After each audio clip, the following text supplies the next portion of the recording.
ফিস সাররাই ওয়াদ দাররাই ওয়াল কাযিমিনাল গায়যা ওয়াল আফিনা আনিন নাস ওয়াল্লাহু ইউহিব্বুল মুহসিনিন। জোরে বলুন আল্লাহু আকবার।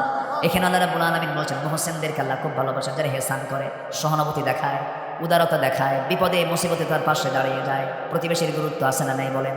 দূরের আত্মীয় আগে না প্রতিবেশী আগে? বলেন বলেন বলেন বলেন। আপন ভাই থাকে ঢাকায়, প্রতিবেশী থেকে আমার ঘরের সাথে কোনটা আগে? প্রতিবেশী। প্রতিবেশী আগে। ওয়াতিল কুরবা হাক্কাহু। প্রতিবেশী প্রতিবেশী একটা গুরুত্বপূর্ণ বিষয়। আমার রাসূল বলেছেন, আমার উম্মতের যদি কষ্ট না হতো, প্রতিবেশীকে আমি সম্পত্তির ওয়ারিস বানায় দিতাম। কত গুরুত্বপূর্ণ কথা প্রতিবেশীর ব্যাপারে আসছে। আমার বন্ধু, এই জন্য প্রতিবেশীর প্রতি আমরা গুরুত্ব বহন করব, গুরুত্ব দেওয়ার চেষ্টা করব। অনেক পরিবার আছে প্রতিবেশী গরিব, মেয়ের বিয়ে দেবে, কিন্তু গরিব প্রতিবেশী দাওয়াত পায় না। আছে আছে আছে আছে আছে আছে। এগুলো অমানুষ, অমানুষ, মানুষ নামের কলঙ্ক এগুলো। গরিব হয়েছে দাওয়াত দেয় না, কিছু উপড়ো করে মতলবে দাওয়াতটা সে দেয় না। অথচ লন্ডনে থাকে, ঢাকায় থাকে, সিঙ্গাপুরে থাকে আত্মীয় ফোন দিয়ে নিয়ে এসে তাকে দাওয়াত দিয়ে খাওয়াচ্ছে। প্রতিবেশী দাওয়াত পেল না, কিন্তু আপনি যেদিন মরে যাবেন, হঠাৎ আপনার ইন্তেকাল হয়ে যাবে, লন্ডন থেকে আমেরিকা থেকে কোনো আত্মীয় এসে আপনার কাফন দাফন করবে না। ওই গরিব প্রতিবেশী আপনার মৃত্যুর পর আপনাকে কাফন দেওয়ার জন্য বাঁশ কাটতে যাবে, কোদাল দিয়ে কবর খনন করতে যাবে। আপনাকে দাফন কাফনে আপনার প্রতিবেশীকে পেতে হবে। এই জন্য প্রতিবেশী সবার পরে না, সবার আগে, সবার আগে ইহসান করবো আমরা। জোরে বলি ইনশাআল্লাহ। এই কথাগুলো কি বলার কম দরকার না বেশি দরকার?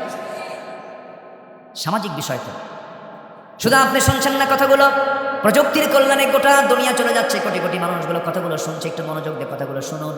একটা লোক আর উঠবেন না। এই যে এই যে এই যে এই যে এই যে বসেন বসেন, উঠবেন না, একটু বসেন, একটু আমাকে সময় দেন না। কত সময় কত দিকে চলে যায়, একটু বসেন। নাম্বার 2 হলো মানুষের প্রতি ইনসাফ থাকতে হবে। ইনসাফ যার নাই সে কখনো ইমানদার হতে পারে না। ইয়া আইয়ুহাল্লাযীনা আমানু কুনু قوامين لله شهداء بالقسط ولا يجرمنكم شنآن قوم على ألا تعدلوا اعدلوا هو أقرب للتقوى واتقوا الله إن الله خبير بما تعملون। জোরে বলুন আল্লাহু আকবার। সূরাতুল মায়েদা আয়াত নাম্বার 8 আল্লাহ রাব্বুল আলামিন বলছেন, হে ঈমানদারেরা, তোমরা ন্যায়ের সাক্ষ্যদাতা হিসাবে আল্লাহর পথে দৃঢ়ভাবে দণ্ডায়মান থাকো। কোন সম্প্রদায়ের প্রতি শত্রুতা করে যে তোমরা ইনসাফ করা ত্যাগ করবে, এটা যেন না হয়। কেউ যেন প্ররোচিত না করে তোমাকে ইনসাফ থেকে যেন দূরে না ঠেলে দেয়, স্বজন প্রীতি যেন না চলে আসে। কে বলছেন কে বলছেন কে বলছেন? ইয়াদিলু হুয়া আকরাবু লিত্তাকওয়া। ছেলেও যেমন আইন পাবে, ছেলেও যে বিচার পাবে, অন্যের ছেলেও সেই বিচার পাবে। আইন সবার জন্য, আইন সবার জন্য। চুরি করে ধরা পড়েছে এক মহিলা, নাম তার ফাতিমা। কি নাম তার বলেন? ফাতিমা নবীর যুগের কথা বলছি। ফাতিমা চুরি করে ধরা পড়ল, রাসূল বলেন হাত কাটো। আস-সারিকু ওয়াস-সারিকাতু ফাকতাউ আইদিয়াহুমা, হাত কেটে ফেলে দাও। ওই মহিলা ছিল সম্ভ্রান্ত পরিবারের মহিলা। সেই পরিবারের লোকজন এসে সাইয়েদনা ওমর ফারুককে ধরে ফেলে বলছে, ওমরে ফারুক, তোমার কথা রাসূল শুনবেন, তুমি একটু সুপারিশ করো। দেখো তো আমাদের পরিবার, আমাদের তো বংশের দুর্নাম হয়ে যাচ্ছে, দেখো তো কি করা যায়, দেখো তো মাফ চেয়ে নেওয়া যায় কিনা, ক্ষমা চেয়ে নেওয়া যায় কিনা। ওমর ফারুকের মতো মানুষ, এত শক্ত একজন মনের মানুষ, অত্যন্ত দারাজকণ্ঠ তার মধ্যে ছিল, ন্যায় সঙ্গত তার মধ্যে ছিল। তিনি আস্তে করে গিয়ে রাসূলকে বলছেন, ইয়া রাসূলুল্লাহ, খুব দয়া মায়া হচ্ছে আমার। কেন? ওই মহিলা উচ্চ বংশের পরিবারের মেয়ে, দেখুন তো ক্ষমা করে দেওয়া যায় নাকি। আমার নবীজি শুনলেন, চেহারা রক্তিম আকার ধারণ করলো, আর নমর তোমার মেজাজি কণ্ঠ কোথায় চলে গেল? একটা কথা জেনে রাখো অমর, একটা কথা জেনে রাখো, আজকে যদি ওই বংশের ফাতিমা যদি না হয়ে যদি মুহাম্মদ, ফাতিমা বিনতে মুহাম্মদ, মুহাম্মাদের কন্যা ফাতিমাও যদি চুরি করে ধরা পড়তো, আমি রাসূল সবার চোখের সামনে, আমি নবী বাপ হয়ে আমি না আমার মেয়ে ফাতিমার হাত কেটে দিতাম। আল্লাহু আকবার বলেন।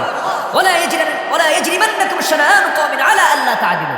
কারো প্রভাব যেন তোমাকে ইনসাফ থেকে দূরে না ঠেলে দেয়। আল্লাহু আকবার বলেন। আইন সবার জন্য সমান। অনেক কথা। নাম্বার 3 হচ্ছে সত্য কথা বলা। ইমানদারদের জীবনের সবচেয়ে বড় গুণ হলো সত্য কথা বলা। আমার দেশে সত্যের আবাদ হয় না মিথ্যার আবাদ হয়? সত্যের আবাদ না মিথ্যার আবাদ? রাজনীতিবিদের মূল পুঁজি কি বলেন? বলেন, রাজনীতিবিদদের মূল পুঁজি কি বলেন? খালি জবান, খালি ওয়াদা। ভাইয়েরা আমার, ঠিক আছে, অনেক কত ওয়াদা করলো, সব ওয়াদা শেষ, একটা ওয়াদাও পূরণ হয়নি। আমরা সত্যবাদী হবে। জোরে বলি ইনশাআল্লাহ, আর জোরে বলি ইনশাআল্লাহ। নাম্বার 4 হলো ক্ষমা করব। কি করব? ক্ষমা, মহানুভবতা দেখাবো। আমি যত ক্ষমাশীল হব, আল্লাহ আমার প্রতি তত দয়াশীল হবে। যেরকম